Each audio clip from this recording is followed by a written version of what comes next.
అందరికీ నమస్కారం అండి. మనందరికీ ఒక అందమైన ప్రపంచం ఉంటుంది. అదే మన కుటుంబం. బయట ఎన్ని గెలుపులు గెలిచినా, ఎన్ని ఒడిదుడుకులు ఎదురైనా చివరికి మనం వెతికేది మన వాళ్ళు ఇచ్చే ఓదార్పునే. కానీ ఒక్కోసారి చిన్న చిన్న పొరపాట్ల వల్ల మనకు ప్రాణమైన మనుషులకే దూరమవుతూ ఉంటాం. ఈరోజు ఈ వీడియోలో కుటుంబం విలువను, బంధాలలోని ఎమోషన్ని తెలిపే కొన్ని జీవిత సత్యాల గురించి మాట్లాడుకుందాం. ఇవి మీ మనసును తడతాయని ఆశిస్తున్నాను. ఇక వీడియోలోకి వెళ్దాం. రేపు ఏం జరుగుతుందో అని భయపడుతూ ఈ రోజుని వృధా చేయకు. రాబోయేదాన్ని ఎవ్వరూ ఆపలేరు కాబట్టి ఈ క్షణాన్ని ఆస్వాదించు. గతం ఒక మృతదేహం లాంటిది. దాన్ని మొయ్యడం వల్ల కంపు కొడుతుందే తప్ప లాభం లేదు. దాన్ని అక్కడ వదిలేసి ముందుకు సాగిపో. సోషల్ మీడియాలో చూసేవన్నీ నిజాలు కావు. దేన్నైనా గుడ్డిగా నమ్మే ముందు ఆలోచించి విచక్షణ కావాలి. ప్రకృతి మనకు ప్రాణం పోస్తుంది. దాన్ని కాపాడుకోవడం మన కనీస ధర్మం. మనం ప్రకృతిని కాపాడితే అది మనల్ని కాపాడుతుంది. ఒక్కోసారి అన్యాయం గెలుస్తున్నట్లు అనిపించవచ్చు, కానీ సత్యం ఎప్పుడు తన గమ్యాన్ని చేరుకుంటుంది. ఓపిక పట్టడమే మనం చేయగలిగింది. పరిస్థితులు మారినప్పుడు నీ స్వభావాన్ని మార్చుకోవద్దు. నీ విలువలే నీ అసలైన ఆస్తి. లోకమంతా నిన్ను మెచ్చుకున్నా నీ మనస్సాక్షి నిన్ను నిందిస్తుంటే అది నీ ఓటమే. ఎవరికి భయపడకపోయినా నీ మనస్సాక్షిని మాత్రం భయపడి బ్రతుకు.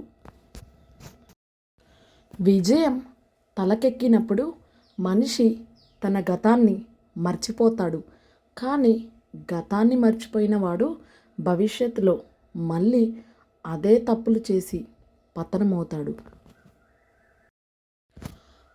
పేదరికం అనేది శాపం కాదు, అది ఒక స్థితి మాత్రమే. మనసు పేదరికం లేనివాడు అన్నిటికంటే గొప్ప ధనవంతుడు. మానవత్వమే అన్నిటికంటే గొప్ప మతం. ఎదుటి మనిషి కష్టంలో ఉన్నప్పుడు సాయం చేయకపోతే ఏ దేవుడు నిన్ను మెచ్చుకోడు. భర్తకు కావాల్సింది ఇంటికి రాగానే ఒక చిరునవ్వు. భార్యకు కావాల్సింది తను చేసే పనిలో ఒక గుర్తింపు. ఈ రెండు ఇచ్చిపుచ్చుకుంటే బంధం ఎప్పటికీ చెదిరిపోదు. నిన్ను విమర్శించే వారందరూ నీ శత్రువులు కాదు. నిన్ను పొగిడే వారందరూ నీ మిత్రులు కాదు. విమర్శలో ఉన్న సత్యాన్ని గ్రహించి నిన్ను నువ్వు మెరుగుపరుచుకో. పేరు వెనుక వెతకడం కంటే 10 మందికి ఉపయోగపడే పని చెయ్యి. నీ పేరు దానంతటా అదే నిలబడుతుంది. కొన్నిసార్లు మౌనంగా ఉండడం అంటే ఓడిపోవడం కాదు, ఎదుటివారికి మన విలువ తెలిసేలా సమయానికి అవకాశం ఇవ్వడం. ఓర్పు అనేది ఎంత చేదుగా ఉన్నా దానివల్ల వచ్చే ఫలితం తీయగా ఉంటుంది. ఇల్లంటే 4 గోడలు పైకప్పు కాదు. ఎక్కడైతే నీకు ప్రశాంతత దొరుకుతుందో, ఎక్కడైతే నువ్వులా ఉండగలవో అదే నీ అసలైన ఇల్లు. నువ్వు విజయంలో ఉన్నప్పుడు లోకం నీ వెనక ఉంటుంది. అదే కష్టాల్లో ఉన్నప్పుడు నిన్ను ఒంటరిని చేస్తుంది. ఇది లోకం తీరు. దీనికి కుంగిపోవద్దు. తల్లిదండ్రులు మీకోసం చేసిన త్యాగాలు మీకు అర్థమయ్యేసరికి మీరు కూడా తల్లిదండ్రులు అవుతారు. వారు ఉన్నప్పుడే వారిని గౌరవించండి. కాలం గడిచాక కన్నీళ్లు కార్చడం వల్ల ప్రయోజనం లేదు. ఇద్దరు వ్యక్తులు ఒక కప్పు కింద ఉండడం కాదు సంసారం అంటే. ఒకరి లోపాలను మరొకరు భరిస్తూ వారిలోని మంచిని గుర్తిస్తూ జీవించటం. గొడవ పడ్డప్పుడు అహాన్ని పక్కన పెట్టి ఎవరి ముందు క్షమాపణ అడిగితే వారు ఓడిపోయినట్లు కాదు, ఆ బంధాన్ని నిలబెట్టుకోవడంలో వారు గెలిచినట్లు. జీవితంలో పని ఎంత ముఖ్యమో విశ్రాంతి కూడా అంతే ముఖ్యం. యంత్రంలా మారిపోయి బ్రతుకులోని మాధుర్యాన్ని కోల్పోవద్దు. ఓటమి అనేది ప్రయాణానికి ముగింపు కాదు, అది ఒక కొత్త పాఠం. ఎక్కడ పడ్డావో చూసుకోవడం కంటే ఎందుకు జారావో తెలుసుకోవడం ముఖ్యం. నిన్ను నువ్వు తక్కువ అంచనా వేసుకోకు. సముద్రంలో ప్రతి నీటి చుక్కకి ఒక విలువ ఉన్నట్లే ఈ సృష్టిలో నీకు ఒక స్థానం ఉంది. మీకు సాయం చేసిన వారిని మర్చిపోవడం అంటే నీ నీతిని చంపుకోవడమే. చేసిన చిన్న మేలుని కూడా ఎప్పటికీ గుర్తుపెట్టుకో. లోపల దాచుకున్న బాధ కంటే బయటికి వచ్చే కన్నీరు ఎంతో మేలు. అది నీ మనసుని శుభ్రం చేస్తుంది. భార్య అంటే కేవలం గృహిణి మాత్రమే కాదు, భర్త సగం బాధ్యతలను తన భుజాలపై వేసుకుని ఇంటిని నడిపించే ఒక అదృశ్య శక్తి. నిన్ను నువ్వు దిద్దుకోకుండా సమాజాన్ని మార్చాలనుకోవడం మూర్ఖత్వం. నీలో వచ్చే చిన్న మార్పు నీ చుట్టూ ఉన్న ప్రపంచాన్ని చూసి కోణాన్ని మారుస్తుంది.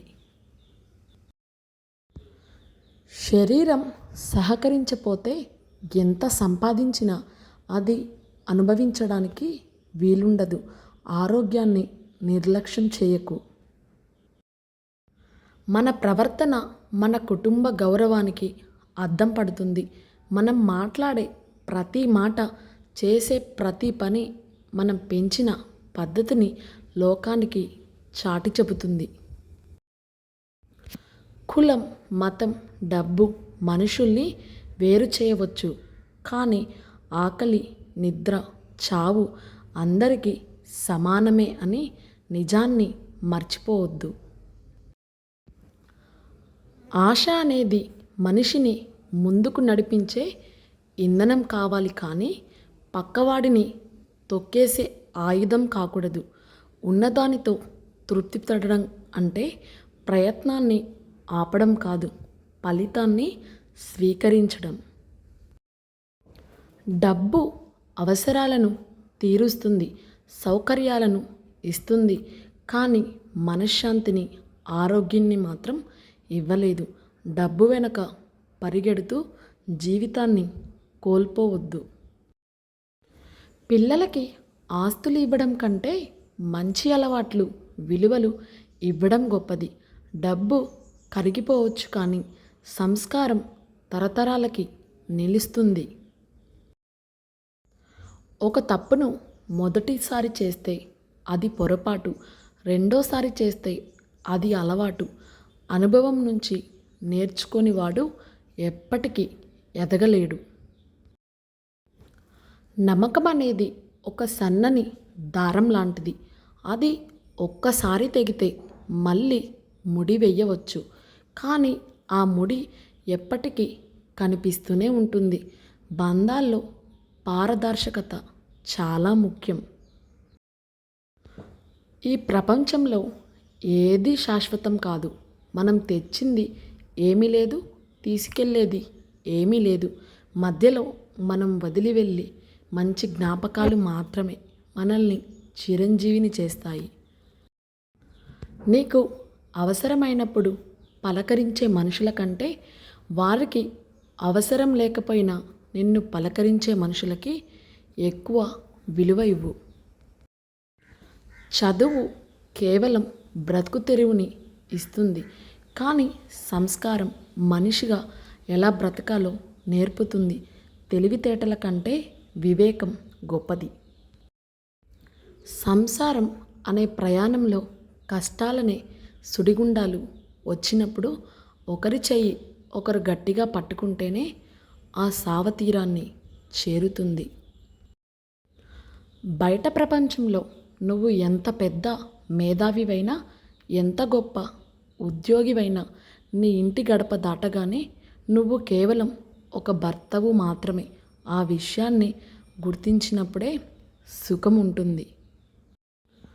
మనుషుల మధ్య దూరం పెరిగినప్పుడు మాటలు కరువవుతాయి. అదే పెరగకముందు అహాన్ని పక్కన పెట్టి మాట్లాడుకోవడం. నిజం చెప్పినప్పుడు తాత్కాలికంగా ఇబ్బందులు ఎదుర్కోవచ్చు, కానీ దీర్ఘకాలంలో అది నిన్ను గౌరవప్రదమైన స్థానంలో నిలబెడుతుంది. అబద్ధం పునాది మీద కట్టిన బంధం ఎప్పటికైనా కూలిపోతుంది. ప్రతి చిన్న విషయానికి విడాకుల గురించి ఆలోచించే ఈ రోజుల్లో పాతకాలం నాటి మనుషులను చూసి నేర్చుకోవాల్సింది ఒక్కటే: ఏదైనా వస్తువు పాడైతే దాన్ని బాగు చేయాలి, కానీ పారేయకూడదు. నిన్ను నువ్వు ఇతరులతో పోల్చుకోవడం అంటే నిన్ను నువ్వు అవమానించుకోవడమే. నీ ప్రయాణం నీది, నీ యుద్ధం నీది. భయం అనేది నీడ లాంటిది. నువ్వు పారిపోతే అది నిన్ను వెంటాడుతుంది. నువ్వు తిరిగి నిలబడితే అది నీ కాళ్ళ కింద ఉంటుంది. ఈ వీడియో నచ్చితే లైక్ చేయడం, సబ్స్క్రైబ్ చేయడం మర్చిపోకండి.